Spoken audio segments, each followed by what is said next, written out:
Assalamualaikum warahmatullahi wabarakatuh. Kembali lagi dengan saya Mutiara Rahmasyi Pratami dari kelas 3 DPJKR dengan NPM 19106310700103. Di sini saya akan membahas mengenai strategi pembelajaran Penjas. Dalam strategi pembelajaran Penjas banyak sekali macam-macamnya. Di sini saya akan menjelaskan beberapanya. Yang pertama ada metode belajar kerjasama atau sering disebut cooperative learning model.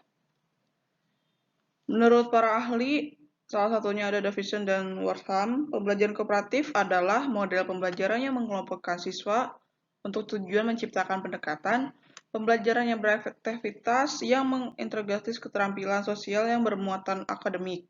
Sedangkan Salvin menyatakan bahwa pembelajaran kooperatif adalah suatu model pembelajaran di mana siswa belajar dan bekerja sama dalam sekelompok-kelompok kecil secara kolaboratif yang anggotanya terdiri dari 4-6 orang dengan struktur kelompok yang heterogen.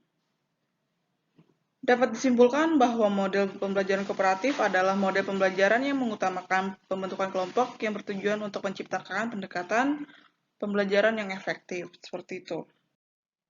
Lalu selanjutnya ada tujuan model pembelajaran kooperatif. Tujuan model pembelajaran kooperatif adalah hasil belajar akademik siswa meningkat dan siswa dapat menerima berbagai keragaman dari temannya serta pengembangan keterampilan sosial lainnya. Johnson menyatakan bahwa tujuan pokok belajar kooperatif adalah memaksimalkan belajar siswa untuk peningkatan prestasi akademik dan memahami baik secara individu maupun secara kelompok.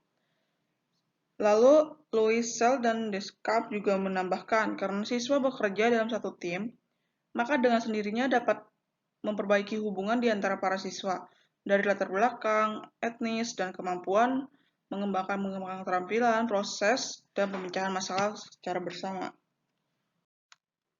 Selanjutnya, ciri-ciri model pembelajaran kooperatif.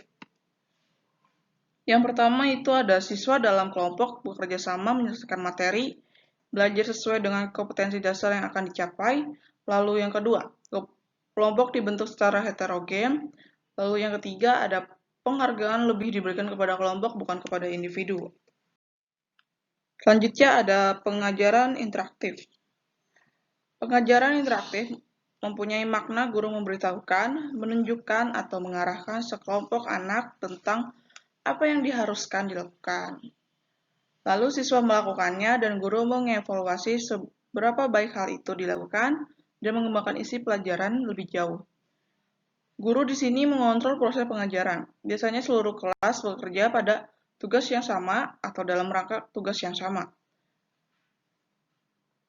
Di sini ada bandingannya, yaitu memiliki perangkat yang ciri yang sama. Selanjutnya ada strategi kognitif atau sering disebut kognitif strategis, yaitu di mana strategi pembelajaran yang dirancang untuk melibatkan siswa secara kognitif dalam isi pelajaran melalui penyajian tugasnya.